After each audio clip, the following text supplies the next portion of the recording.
buenas tardes, noches, desde el momento que nos estén viendo, cualquiera de ustedes desde sus casas. Hoy, en este podcast por Gramalote, Historias de mi pueblo, seguimos en este intento de aportarle a la cultura de Gramalote toda esa riqueza religiosa que tenemos.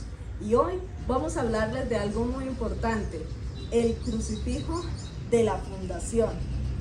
Hoy vamos a dar un vistazo a las tradiciones de nuestro pueblo, que han pasado de generación en generación como un eterno legado. ¿Quieres saber más sobre nuestra historia y nuestras tradiciones? Pues acompáñanos en este podcast por Gramalote. Esto son historias de mi pueblo. Mi nombre es Amparo Ibarra Peñaranda, soy comerciante de la prestación de servicio de hospedaje en la nueva cabecera municipal de Gramalote, miembro activo de la Asociación de Turismo del municipio. Nos encuentran en Hostal Luna Azul, Manzana 4, Casa 15, haciendo una injerencia en este rescate de la historia que tanto nos apasiona en este nuevo asentamiento urbano de Gramalote. Conmigo se encuentran desde el municipio, León David. Muy buenas noches, León David Peñaranda, curioso de la historia de nuestro municipio. Y por este lado un amigo y asociado de Azotugrán, Pedrito. Muy buenas noches, mi nombre es Pedro Luis Romero Méndez, propietario de Lonchería Romero, que está en la Manzana 3, Casa 5. Es un restaurante con historia desde 1979. Hemos estado trabajando y estamos a su disposición. Sin más preámbulos, demos inicio a este podcast por Gramalote, Historias de mi pueblo, el crucifijo de la fundación. Para hoy tenemos un tema bastante interesante, que es un crucifijo que está en poder de la familia Romero Méndez, ¿no? Pedrito, cuéntenos. Este crucifijo lo llamaba mi papá el Cristo de la Fundación. Él me narraba que este Cristo fue colocado para el centenario, fue enviado por el padre Samuel Jaimes a la capilla del cementerio que estaba construida pero no tenía Cristo, y que este se lo habían llevado, como estaba solo el cementerio, se lo llevaron unos señores dueños de lo ajeno. Y muy curiosa, la señora Agripina, la abuela de nuestro amigo Olger, en Pamplona, lo vio y lo reconoció en una casa que iba ya para Bucaramanga, que les había dicho que ese Cristo era de Gramalote, y ellos que no. Entonces doña Agripina les echó a la policía, y los mismos agentes de la policía le preguntaban que por qué ella aseguraba que ese Cristo era de Gramalote.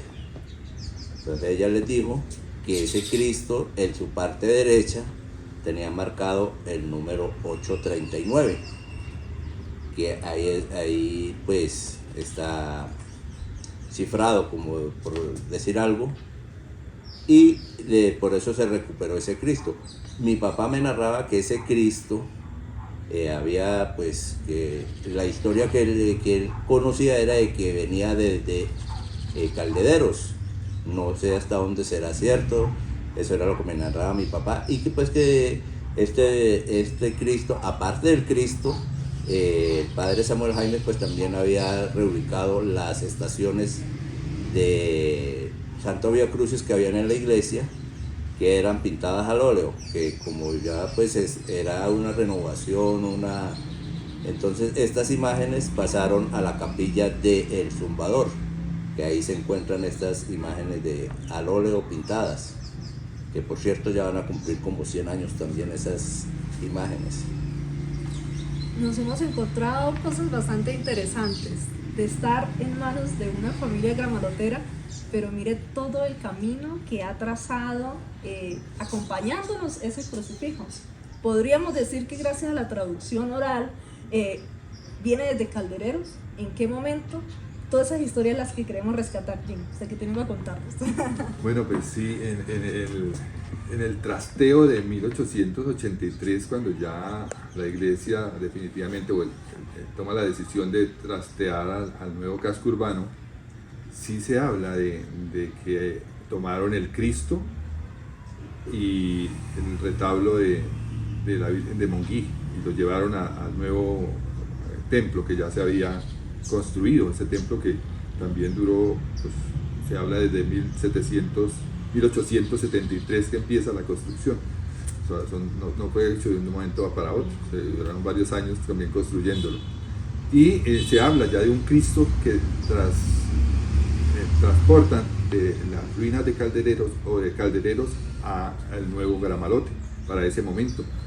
No tenemos un referente claro, imagínense, para esa época seguramente la fotografía estaba lejos de estar en Gramalote, aunque ya había fotografía. 1875, el terremoto de Cúcuta tiene un excelente cubrimiento fotográfico, hay unos personajes, unos fotógrafos que tienen unos registros históricos maravillosos que se pueden observar de ese desastre. O sea, ya en este momento hay disponible cámaras en el territorio, pero pues Gramalote seguramente no es uno de los pueblos más importantes para el momento, es apenas un caserío y un pueblito que se acaba de crear, de constituir, con todos los problemas de financiación que tiene en ese momento. Pero sí, se habla de un Cristo.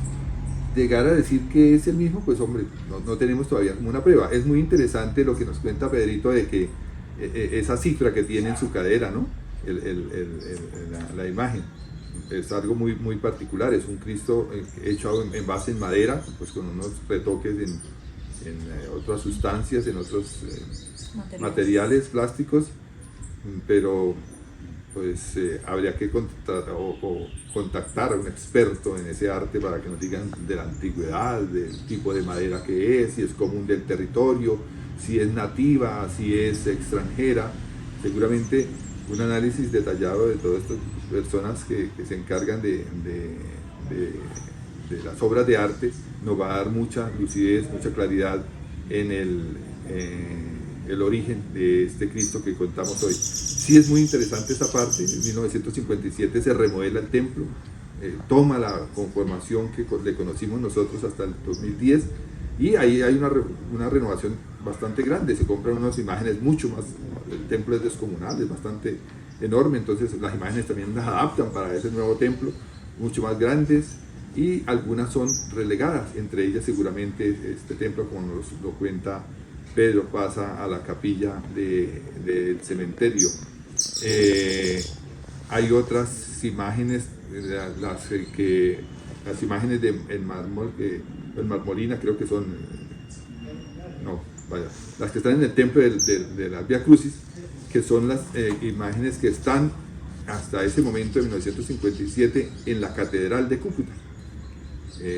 Esas sí tienen unos referentes muy claros, y las nuestras, que son pinturas al óleo, como lo dice Pedro, son llevadas al Zumbador, a la capilla de la Virgen de Chiquinquirá, donde las podemos observar todavía con una preservación que la gente ha sido muy, muy cuidadosa de mantenerlas allá, todavía en sus pinturas originales. Ojalá, algunas se han sufrido algunos pequeños deterioros, ojalá que en cuanto se vaya a hacer la restauración de esas imágenes se contrate personal que sepa decir que hay una restauración seria, ajustada a las técnicas que tienen esas imágenes, y no nos vayan a echar por ahí unos brochazos sobre esas joyas que tenemos allá en esa capilla de la Virgen de Chiquinquirá en la vereda del Zumbador. Gramalote renace con historia y turismo, y una vez más las festividades religiosas hacen presencia viva en la realidad de los gramaloteros actuales. Y hoy vamos a resaltar la importancia del turismo religioso que queremos impulsar en este nuevo Gramalote, en un ejercicio de rescatar la historia y la cultura con las insignias religiosas que siguen vigentes hoy día. Señores, vamos a empezar un conversatorio bien bonito, vamos a relajarnos. Estos espacios son creados para ustedes, para nosotros, para que quede esa trazabilidad de la historia de este Gramalote, que ha sido un Gramalote andante, ¿sí? Primero Caldereros, se sube ahí a la ladera donde nosotros tuvimos el privilegio de vivir nuestras propias historias, y hoy acá en la cima de toda la ladera, ¿cierto? De pasar de ser el pueblito que estaba en medio de filos a ser el pueblito que toca el cielo, ¿sí? Pero mientras hablaban aquí ustedes, por mi mente pasaban muchas cosas. Somos un pueblo muy trinitario, ¿no? O sea, 3, siempre ha habido tres 3 cabeceras, 3 nombres. Ahorita nos encontramos que probablemente 3 crucifijos, ¿no? Puede que venga el tercero para eso, porque Jim ya lo dijo, ¿no? O sea, de acuerdo a la capacidad del templo, de la estructura, pues las imágenes las hacían de acuerdo. Y aquí vamos a tener cipote templo. Cuéntanos, Jim, porque lo veo haciendo Venga, a mí la parte muy que me gusta resaltar más es de esa partecita que mencionaba Pedro al principio. Somos como los guardianes de esa imagen. Es un comportamiento muy bonito de los pueblos, no sé si todos los pueblos católicos, pero al menos del mío sí, en que las imágenes, cada imagen del templo tenía como unas familias que se encargaban de su decoración, de su mantenimiento, de su restauración cuando había necesidad. Yo recuerdo haber visto por allá en los años 2000 tal vez un experto restaurador haciéndole manejo a algunas. ¿Y quién pagaba eso? Los mismos parroquianos que estaban encargados o las mismas familias que estaban encargadas de preservarlo. Son los que lo ponen bonito para la Semana Santa o para la celebración de la fecha especial. Entonces es una cosa interesantísima el hecho de que, y me gustaría que Pedro nos contara ese pedazo, el hecho de cómo empieza o cómo lo involucran a uno en ese cuento, que a veces no es ni designio directo, sino que las relaciones, las situaciones de la vida lo van llevando a uno y lo van metiendo ahí junto a ese santo, y luego uno ya va quedando como responsable cuando los otros empiezan a desaparecer. Es un proceso muy interesantísimo que cuando uno habla con muchas familias antiguas del pueblo se dan cuenta, no, mi papá, mi mamá, mi abuelo era el encargado de ese santo. Entonces es una parte de resaltar muy bonita, Amparo. Pedrito. Pues mi papá ¿Cómo llega don Simón a encargarse de ser el Cristo. guardián de esa imagen? Hasta el 85, quienes eran los encargados del Cristo era doña Carmen Herminia Niño y, Ramírez de Niño. y el señor Saúl Ayala. Por estos avatares, todos los de Semana Santa se presentaban el mismo problema, que el vestuario del Cristo no aparecía y los pleitos y todo. Entonces Saúl habló con el padre Carlos Mendoza para que mi papá fuera quien apadrinara junto con Saúl el Cristo.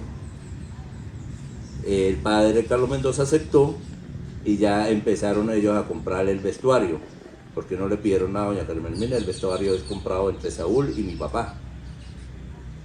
Estaban también estaban las tablas donde venían todos los equipos del Telecom que conocimos nosotros, y con eso fue que mandaron a hacer el anda.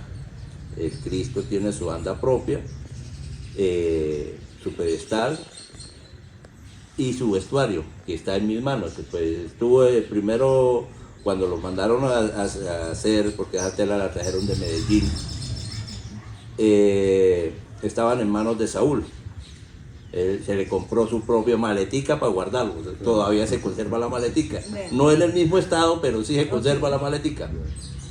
Y ya cuando viene la tragedia, Saúl ya no se podía trasladar, no se pudo trasladar a Gramalote por su tema de edad. Entonces le entrega los vestuarios a mi papá. Mi papá, muy cuidadoso con esos vestuarios, chocho, me los recomendó. A mi hermana Luz Elena y a mí nos recomendó, y que ese vestuario no lo fueran, eso, mejor dicho, era el niño bonito, ese vestuario, y ahí se conserva. Entonces, ese fue uno de los temas. Cuando la tragedia, solamente lograron bajar el otro Cristo, el grande, el que nosotros vestíamos, no este que tenemos. Lograron bajar solamente el cuerpo, pero como era fijo, lo llevaron y lo dejaron ahí en el caimito. Después vino mi hermano Carlos con unos señores, hizo unos parapetos y logró bajar la cruz. La cruz se llevó para Cúcuta y se tenía en la catedral. El anda la mandó llevar mi hermano también y se tenía allá en la catedral. Mi mamá vivía muy angustiada y pidiéndole a cuánto santo para que apareciera el Cristo. Y apareció quien dijera dónde estaba el Cristo. Estaba en ese momento de párroco el padre Pedro Mora en la catedral, Entonces mi mamá va, apenas le dicen, mi mamá va y le dice al padre. El padre le dice a mi mamá que le dijera a Luz Helena y a mí que al otro día a las 5 de la mañana salían los carros para ir al rescate del Cristo. Él consiguió 2 camiones, uno de la policía y uno del ejército, colchonetas, y nos vinimos y nos llevamos el Cristo. Esa Semana Santa se vistió el Cristo allá en la catedral. Todos tenían que ver con ese Cristo. Es más, hizo más de 30 milagros ese Cristo allá en la catedral porque dejaban los Relicarios de agradecimiento. Mi papá, pues yo pensé que los tenía, pero no, él creo que se los entregó al padre, no sé si al padre Víctor o al padre Nelson. Cuando ya nos trajimos el Cristo, que fue aquí se vestía aquí en los albergues, nosotros nos metíamos el viaje de Cúcuta a vestirlo. Cuando ya llegamos aquí a Gramalote, la primera Semana Santa, pues ya de párroco el padre Nelson, nosotros solicitamos para hacer la Semana Santa aquí, de los poquitos que habíamos. No teníamos imágenes porque pues todas estaban abajo en los albergues. El padre Nelson nos prestó este Cristo que es el que tenemos aquí en la casa. Y se hizo una recolecta que la señora Linda fue a Cúcuta y nos compró el resucitado. Los teníamos allá porque las Eucaristías se celebraban ahí en la tarima cuando eso pues no tenía el techo. Ese lunes de Pascua ahí hacía mucho aire y preciso tumbó la carpa y le cae al resucitado y lo parte por mitad. Al año siguiente volvimos, pero entonces ya el padre Nelson hizo un trasteo. Se trajo la mayoría de imágenes de abajo de los albergues. Se hizo aquí la Semana Santa, ya había una parte de la capilla y ya pues ya se trajo el Cristo grande y este pequeño era el que estaba en los albergues. Al tercer año de estar aquí, desafortunadamente pues empezó el invierno y el Cristo, que es grande, pues no le podía caer agua. Entonces fue cuando se mandó el Cristo grande para abajo, para la capilla nuevamente, y se trajo el pequeño y lo tenía aquí. Ese año el padre no encontró quien le diera albergue a todas las imágenes. Y pues aquí mamá le dijo, padre, pues yo ya tengo una pieza que llaman disponible y ahí pues nosotros somos los padrinos del Cristo, pues el Cristo queda ahí. Quedaron sin darle albergue a la imagen del Domingo de Ramos, a la Magdalena, San Juan. Entonces ahí quedaron, se lograron meter en ese cuartico tan reducido, ahí quedaron todos amontonados. Un hacinamiento. Y el resto de imágenes, pues don Juan Gómez dio permiso en lo que había quedado construido de los trabajadores de aquí del pueblo, le dio permiso y ahí se mantuvieron las imágenes. Ya pues, estando la capilla, ya se trasladaron y ya el padre se hizo cargo de las imágenes. Y el Cristo, pues el padre dijo que lo tuviéramos aquí. El año pasado, nosotros llevamos el Cristo, el grande que teníamos aquí, y el padre Samuel lo vio y dijo, no, este ya se queda aquí, vistan el pequeño. Vestimos el pequeño, terminó el lunes santo, se vistió el Cristo y ahí lo tenemos. Ahí ya tenemos el albergue de él hasta que el padre diga, tráiganme el Cristo, porque eso es de la parroquia, eso no es de nosotros. Sí. Nosotros simplemente lo que hacemos es vestirlo. Y una cosa pues grata es que el pionero en arreglos naturales, con flores naturales, ha sido este Cristo. Bien. Porque antes de que mi papá y Saúl apadrinaran el Cristo era con flores artificiales. No podía tener dos flores artificiales. Sí. Y mi papá, él sí fue muy vanidoso y él decía que él se merecía lo mejor y empezaron a comprar flores naturales. Empezaron con los pompones, las arañas, Y ahorita pues ya vas con Antullos, que padre el que dice qué flores es el que le debe comprar para vestirlo. Vea qué historias tan interesantes las que están guardadas ahí. Estamos en 40, ¿no? Ya pasamos por miércoles de ceniza, estamos en un tiempo muy religioso para nuestra comunidad y pues para la iglesia en general. Pero así como la familia Romero tiene al Cristo, ¿cierto? Al crucifijo, hay muchas otras familias. ¿Cuál imagen está usted desde allá, desde la comunidad de su casa? Que de pronto usted es padrino de algunas imágenes. Cuéntenos, escríbanos ahí por las redes sociales. Hoy estamos conectados por las páginas del municipio y nos enlazaremos con las páginas que trabajan en el municipio que sean aliadas a este programa, Podcast Programalote. Bueno, pues sí, son historias muy bonitas, son muchas historias, cada imagen seguramente tiene una historia familiar. Recuerdo a don Ignacio Botello con la Virgen, con la imagen de la Trinidad, era el encargado de esa, los que encargaban de la Dolorosa, todas esas imágenes tenían unas familias que se responsabilizaban de ellas, de su manejo, de su mantenimiento y de su decoración, sus arreglos para cuando ya eran los momentos de las celebraciones especiales. En Gramalote, uno cuando salgo de Gramalote a conocer otros pueblos, cuando se nos cae, me doy cuenta de que las imágenes de Gramalote son monumentales, imágenes de 2 metros de alto. Uno va a otras iglesias, a otros templos y la imagen tiene por ahí 1 metro con 20. Yo decía, ¿pero qué? Este San Antonio aquí, ¿qué le pasó? San Antonio pequeñito y del pueblo mío era un macancán poderoso. Alguna vez ese artista del que hablo de que se contrató para restaurar algunas imágenes para en 1990 y algo, 2000, nos hablaba de que habían unas imágenes con unos sellos que permitían suponer que las imágenes no eran nacionales, habían sido traídas de otros lugares. Sin embargo, algunas deben ser hechas por algún artista nativo.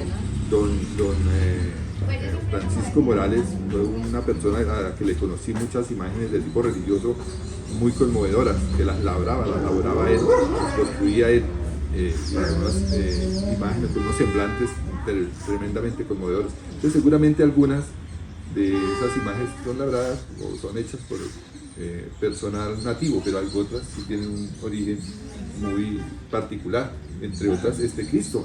Yo creo que esta semana los que vean este podcast, Apuestas Cúpula de 35 se llama todavía, va a tener ese número Supergiro, va a tener ese número muy repetido en el chance, ¿no? ¿Qué? 839 seguramente se va a repetir muchas veces por aquellas costumbres que tenemos de hacer esos mensajes, de convertirlos en mensajes para nosotros. Entonces ese número seguramente va a estar muy frecuente en los chances de esta semana. Sí, volviendo al tema del número, por lo menos mi papá siempre hablaba, ¿no? Y yo me hacía la idea de que era un número cifrado. Ayer comentábamos un poquito aquí con estos amigos sobre eso. Yo me imaginaba que era un número cifrado. Yo decía, de pronto es el serial que le ponían a la imagen cuando la hacían. Pero no, cuando uno llega y la mira, es como marcada muy manual, ¿no? Como que alguien puso ese número seguramente ahí. Es el artista, o sea, seguramente sí. Cuando lo veo, yo no conocía de esa particularidad. Esto me lo había hablado Pedro hace bastante, pero nunca había podido ver el número. Pero sí se supone que es el artista que ellos hacen en serie los productos, ellos hacen muchos productos de eso. Entonces ese artista seguramente cifró por algo con ese número, lo hizo, lo marcó con su escarapelo o con su hojilla, marcó esa, porque es en relieve, ¿no? No es que sea pintado, no, está en relieve, está labrado, que es como la palabra, el número en la cadera de ese crucifijo. Listo, ahí se los dejé. El que lo leyó. Pedrito, hay muchas cositas acá y me llama mucho la atención porque de pronto ha estado con nosotros tanto tiempo.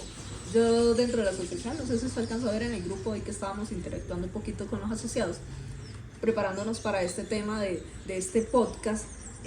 Yo hablaba, el tema es el crucifijo de la fundación. Juan Carlos. ¿Y ese cuál es? ¿Cierto? Y yo creo que todos estábamos en el mismo. ¿Cómo? Ese Cristo nos lo pusieron ahorita, muy contemporáneo, muy cerca a nuestros. Yo también decía algo, ¿cómo? ¿De dónde? ¿Cierto? porque Gramalote tiene mucha riqueza, pero está escondida. Necesitamos que estos espacios nos permitan sacar todo ese conocimiento que está ahí, la mente de sus abuelos, de sus padres, de pronto las vivencias personales. Jim, cuéntame. Amparo, hay una costumbre que tienen algunos gramaloteros, y la he encontrado en algunos sitios, que tomaban apuntes. Ese cuadernito que conservaba la abuelita, de pronto tiene apuntes de esos eventos, de esos hechos que sucedieron. Alguien me cedió un librito de apuntes de un ancestro, y es muy interesante encontrarlos. Algunos son muy generales, nació tal persona o murió tal persona, pero otros involucran la comunidad, lo que sucedió en la comunidad. Encerramos el cementerio del Portachuelo, por ejemplo, 1915, o sea, son apuntes muy interesantes. Entonces, cuando vean esos libritos, hombre, consérvenlos, y cuando tengan toda su tranquilidad, empiecen a revisarlos y a mirar qué mensaje les dejó. Hay muchas personas campesinas que eran muy aplicadas en tomar esos apuntes. Entonces vamos a tratar de rescatar, a recuperar, a no dejarlo pasar como un libro más o unos apuntes más. No, son valiosos todos esos datos que pueden estar ahí. Simplemente hay que empezar a conectarlos con nuestra historia, y verá que vamos a empezar a construir pues un documento bastante documentado, con bastantes soportes documentales. Correcto. León David, y estos programas también son interesantes para que nuestros jóvenes, ya las generaciones que vienen, que la vida nos da la oportunidad de escribir nuestra propia historia, empecemos a hacerlo, porque allá en el antiguo casco urbano estábamos viviendo la historia que escribieron nuestros ancestros. Correcto. Sí, nosotros no estuvimos en una zona de confort donde nunca como se dice, nos pellizcamos a averiguar las cosas del por qué o cómo llegaron. Entonces sería interesante esa partecita. Muy interesante, y es un ejercicio que debemos hacer todos, y que todos debemos estimular. Imagínense la cantidad de historias que pueden haber en este pueblo, nada más con el momento de la destrucción, porque cada vivencia es una historia diferente. Sí. Cada quien tiene una manera, vivió una cosa diferente, un evento diferente, un momento diferente. Entonces, si pudiéramos hacer el ejercicio de empezar a cifrarlo, pues llevamos 15 años, pero sí, y a veces la mente nos engaña, a veces la mente nos trae cosas que no sucedieron, pero sí hacer ese ejercicio de empezarlo a cifrar y a escribir, hacer ese intento por dejarlo por escrito, para que por allá, dentro de unos años, muchos años, alguien tenga la dicha que he tenido yo, de encontrar esos eventos escritos por alguien que lo vivenció. Entonces, ojalá todos pudiéramos empezar a hacer ese ejercicio de escribir, de dejarlos o narrados. Hoy que tenemos estos medios tan fabulosos, hombre, nárrelos ante una pantalla y cuente ese evento, y de manera que lo podamos empezar a guardar, a preservar para cuando lleguen las futuras generaciones, para que tengan la oportunidad de conocer. La vida nos ha metido en un mundo tan... consúmelo y bótelo, úselo y tírelo. Esta historia de este Cristo nos da como una pauta de que no debe ser así. Hay cosas que se deben preservar y se van convirtiendo en nuestra identidad. Hoy, seguramente muchos de ustedes que están apreciando este evento quieran conocer esa imagen, ¿sí? Y porque ya tienen el valor de que la venimos manteniendo desde hace muchísimos años. Entonces, ese ejercicio solo se da cuando preservamos y cuando narramos a otros esta realidad. Hoy esto de la internet nos trae un problema complicado, por lo que todo el mundo está al alcance de esa cajita mágica. Entonces a veces nos ponemos a divagar en otras culturas y olvidamos totalmente la nuestra, que es también supremamente interesante. Correcto. Mira, hay un tema que es la trazabilidad, ¿no? Y nosotros de pronto, como civilización humana, hablando un poquito desde lo amplio, ¿cuántas cosas no nos hemos encontrado en el trasegar de la historia? ¿Sí? Y Gramalote no es la excepción, y dentro de este ejercicio que Sotográn quiere hacer de rescatar esa historia, ¿cierto? Pues nos encontramos con estas riquezas, y miren, un asociado a nosotros tenía esa perlita ahí guardada y nos dio pie para hoy en día, hoy precisamente en estos tiempos de Cuaresma, estar acá hablando de algo tan importante. ¿Qué día me encontré una persona, porque yo hago un ejercicio bastante interesante desde el parque, gracias a otra sociedad que la voy a resaltar en ese momento, Zuli Carvajal, con su carpa de postres de fresas con crema Carvajal. Y desde ahí yo hago mi participación de difundir un mensaje, no solamente de informarle al turista dónde poder conseguir de pronto un restaurante, ¿sí? O de pronto dónde conseguir un sitio de interés, sino que también contarles un poquito de historia. Y casualmente ahorita el fin de semana alguien estuvo muy cerca de mí, pero estaba consumiendo un material de un mexicano que habla de Gramalote, que dice cada cosa, y yo quise acercármele y pues como entrar en esa conversación, pero pues cada quien es libre de tomar su propio contenido, ¿sí? Y ella quiso consumir eso y yo respeté su espacio, pero los invito desde este momento, compartan esto con sus familiares, con sus amigos, por sus estados, por todas sus redes sociales, para que podamos llegar más allá a otras personas y contarle una historia contada por gramaloteros. Los que la vivieron. Correcto. No necesitamos que nos la cuente un filipino, Correcto. un mexicano, un Sí, gringo, correcto. que a veces nos sentimos maravillados. Hace unos días en un ejercicio que hacemos de escribir por ahí cuenticos y los pongo a narrar con voz española. Okay. Los cuentos míos nadie los escucha, pero el que estaba narrado en voz española con el computador, con ayuda de inteligencia artificial, eso se propagó como un tiro por entre todos los gramaloteros, porque un español estaba narrando el cuento de Tío Rico, de la cuentería Tío Rico. Entonces me pareció entonces a veces estamos tan deslumbrados con esto que nos interesa más cómo narra otro nuestra historia y no como nosotros que la vivimos, vivimos esa experiencia. Correcto. Mira, yo siempre resalto allí con esa tarea que él se ha tomado desde hace mucho rato, o sea, desde que yo lo vengo siguiendo, yo lo veo a él en estos ejercicios, ¿sí? La asociación se ha tomado esta tarea y hemos tenido pues el aval del municipio para poder transmitir todos estos conocimientos. No están en nosotros, ¿sí? Nosotros hemos hecho la tarea de buscarlo. Colaboren ustedes desde allá, hacer la otra tarea, ayudar a difundir este mensaje y llevarlo más allá. Pedrito, hay otro tema que usted hablaba de los milagros que hizo este crucifijo en la catedral. Lo tenemos acá. Pedrito, si alguien viene acá, se toma un cafecito, una media mañana, un almuerzo, un desayuno, ¿puede entrar a ver el crucifijo? Claro. Entonces invítelos. Están invitados y porque cuando lo quieran conocer y pues si gustan para la degustación el tinto, las arepas o los almuerzos aquí en Lonchería Romero. Un negocio de tradición familiar, ¿no, Pedrito? Sí, que es una de las cosas que debemos resaltar, principalmente con Pedrito. Pedrito, ¿cuántos años? Llevamos 46 años. Imagínate, toda una historia y toda una vida y todo un poco de cuentos que se pueden hacer aquí desde esta plazoleta tan hermosa que nos regaló la vida, la historia y la oportunidad de estar hoy acá sentados también. Ustedes las pueden disfrutar, ¿cierto? Usted que está allá detrás de esa pantalla, ¿fue beneficiario de esos milagros? Cuéntenoslo. ¿O usted sabe la historia de alguno de esos? ¿O quiere venir a pedir el milagrito? Míralo, ahí lo tenemos muy cerca de nosotros. Pidamos el milagrito y vengamos a Lonchería Romero. Cuéntenme. Sí, después de que disfruten el almuerzo o durante disfruten el almuerzo también pueden disfrutar de esas historias que también preserva Pedro, ¿no? Entonces claro. Ahí están, bien, puede haber una doble degustación. Ahí la tienen. Estamos en un buen tiempo, algo muy interesante para nosotros. Estamos en tiempo de Cuaresma, estamos resaltando la religiosidad de nuestro municipio, buscando llegar a un turismo religioso.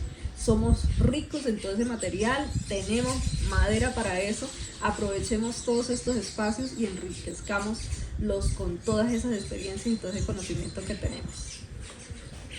¿Listo? Yo creo que por el día de hoy los vamos a dejar así, el resto se lo dejamos a ustedes, también les dejamos tareas. Pedrito, redes sociales, ubicación acá, ¿cómo lo ubican? En la Manzana 3, Casa 5, la carpa blanca, la única carpa que hay dentro del parque. Estamos al lado de uno de los molinos que hay, de los dos molinos que hay dentro del parque, estamos al lado de uno de ellos. Okay. A una casa de la farmacia muy tradicional, como ha sido Farmacia La Reserva, sí. O hoy se llama Droguería Don Pedro. Correcto. Después de comerse ¿todavía maneja carne al barril? Sí, todavía. Después de un buen plato de carne barril el domingo, pues si cualquier cosa baja aquí donde Pedrito y ahí busca algo para bajar el almuerzo. Eso uno nunca sabe. Redes sociales, Pedrito. No, redes sociales todavía no le tengo al negocio, pero Sí, a través de mi correo, el personal, pedroluisromeroméndez@gmail.com. Bueno, listo. Jim, lo consiguen en el municipio. Sí, hay Con material. señales de humo. Todavía, no importa. León No, David, la biblioteca andante, la confirmé yo.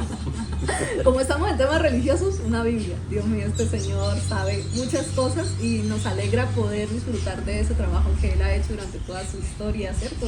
Que es un enamorado de la historia y nos permite enamorarnos también de la misma.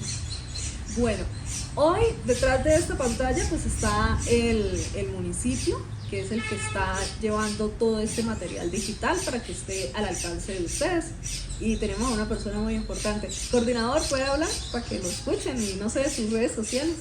Bueno, primero que todo, mi nombre es Jason Osp, soy el coordinador de la Oficina de Turismo del municipio de Gramalote y pues invitarlos a todos a que vengan a nuestro municipio, conozcan nuestras tradiciones, nuestra cultura y conozcan todo lo maravilloso que tiene este pueblo por ofrecer. Nos pueden ubicar en la Casa de la Cultura, en la Oficina de Turismo, en la Casa de la Cultura Francisco Márquez Sepúlveda. Listo. La vez pasada me habían dado un correo. Creo que todavía está en vigencia, Sí. coordinador, te lo voy a leer. El email es turismo@gramalote nortedesantander.gov.co. Cualquier historia que tengan, escriban al coordinador, a la oficina de turismo y ellos empiezan a fortalecer también toda esa riqueza cultural que tiene Gramalote. Damos un agradecimiento especial al señor alcalde, que fue quien nos permitió abrir estos espacios y estar hoy en interlocución, la comunidad, la asociatividad y el municipio para llevarle a ustedes hasta su casa todo este material, toda esta riqueza cultural que tenemos dentro de las historias, las mentes y las personas de Gramalote.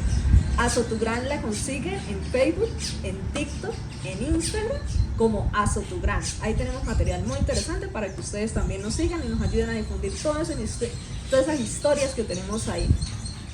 A mi persona me encuentran en físico los domingos, ya les dije, en la carpa de fresas con crema Carvajal. Hago mi trabajo de relatoría y también de asesoría a los turistas para que vengan y disfruten de las bellezas que tiene Gramalote para ofrecerle. También me encuentran en Hostal Luna Azul, Manzana 4, Casa 15 de la Gran Santa Rosa, a una cuadra del hospital, muy cerca del equipamiento deportivo y muy cerca de la principal de Gramalote. También me consiguen en Facebook, en TikTok y en Instagram. Hostal Luna Azul, siéntense como en casa. ¿Algo más, señores, para...? No, Muchísimas gracias. Nada, Muchas gracias, Marito. no, a ustedes por pararme bolas y estar acá y sentarnos y tomar un cafecito. Nos tomamos un cafecito aquí con Pedrito, muy rico, así que vengan. Señores, hasta la próxima.